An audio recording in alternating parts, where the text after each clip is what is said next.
Simmons is getting acquired by the Golden State Warriors.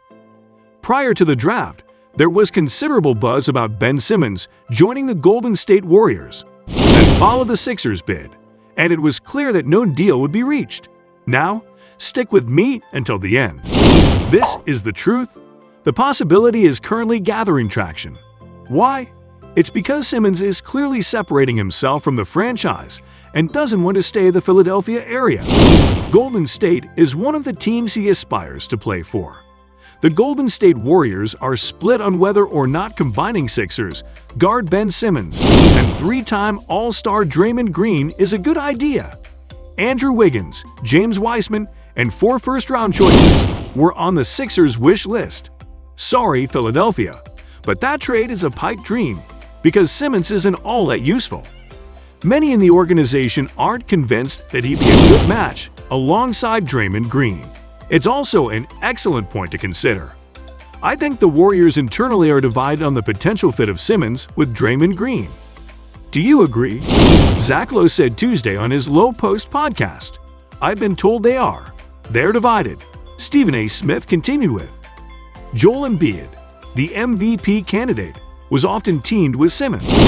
Despite the fact that the point guard is 6'11", they played over 1,100 minutes together last season. He is certainly not considered a center. Green, on the other hand, is not a focal point. During the month of January, the Warriors went without a traditional center for the whole month, and he played 40% of his minutes at center. Green plays small ball for the club. The issue is that with a center like Kevon Looney or James Wiseman on the court, the team will have 3 non-shooters. Green's lack of a three-point shot has been puzzling to see, given that he was shooting over 38% on over 3 three-point tries a game earlier this season. Green and Simmons aren't particularly dangerous. Wiseman and Looney don't pose a significant threat. Even having the best shooter to ever pick up a basketball, playing with 3 non-shooters is not a winning formula in the NBA. Simmons and Green's defensive combo is now something to behold. Green has previously won the award, while Simmons was a top 3 DPOY candidate this season. They form a defensive tandem that could be the league's finest on ball defense. Offensive effects are most likely to blame for the organization's disintegration, which is understandable. We'll have to wait and watch how the front staff handles the roster, but I'd be wary of sending anything of value to Philadelphia in exchange for Simmons. Is Ben Simmons a bad player? He isn't. He genuinely gets a poor rap that is unwarranted. I'd hate to live in a world where a player who can defend all 5 positions, is one of the league's best passers, and can do almost everything well but shoot is referred to as a bad basketball player. Imagine being in the top tier of every category but one and still being called a jerk. Let's look at some of the reasons why some individuals dare to declare Ben Simmons a horrible guy. He cannot shoot. Simmons' most evident flaw, or lack thereof, is unmistakable. I'm less concerned with his shooting skill than with his obstinate refusal to take a jump shot. It's only fair that I continue to mock Westbrook for his lack of a jumper with Simmons. I usually don't feel sorry for star players who don't have a jump shot, especially if they've been in the lead for a few years. They have access to the best trainers, coaches, and facilities in the world. But at the professional basketball level, you can't perform anything as remedial as shooting. What really grinds my gears is the fact that all these players can shoot lights out in the off-season. Most of you will probably say, well, Giannis and Westbrook do everything well besides shoot. While this is true, there's a difference. For one, both of those players are former MVPs and have been called superstars, so my standard for them is much higher.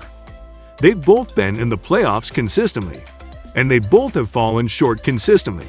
Let's not forget that Giannis plays in the Eastern Conference. The fact that Simmons' career spans a significantly shorter period of time is his greatest saving grace. I used to defend players like Giannis Antetokounmpo and Russell Westbrook until they waited much too long to fix a clear and easy fault in their game. Simmons is in his 4th full season, while Westbrook is in his 13th and Giannis is in his 8th. If Simmons' lack of development continues and he repeatedly underperforms in the playoffs, you can bet I'll be just as, if not more, critical of him. Because he won't even try. he'll almost certainly get more criticism than the others. The fact that Simmons is the youngest of the three gives me optimism. I don't think Simmons appreciates how many additional passing alternatives he'll have if he shoots more.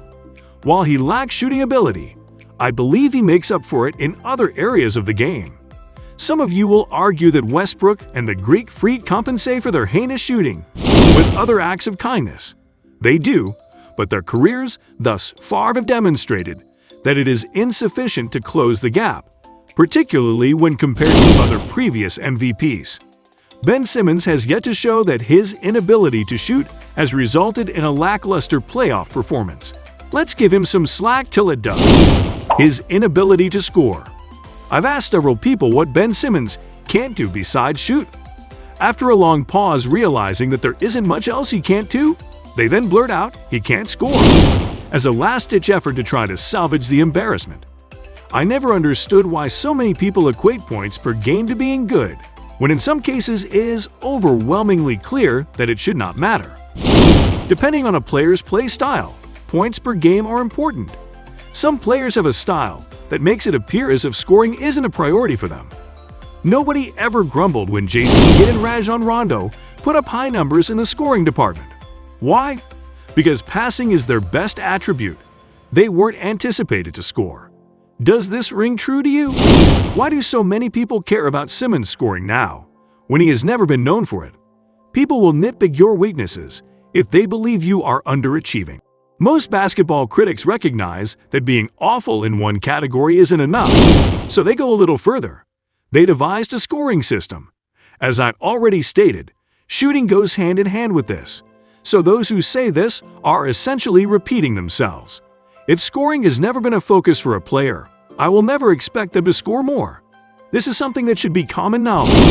When Lonzo Ball initially entered the league, he was subjected to the same kind of mockery.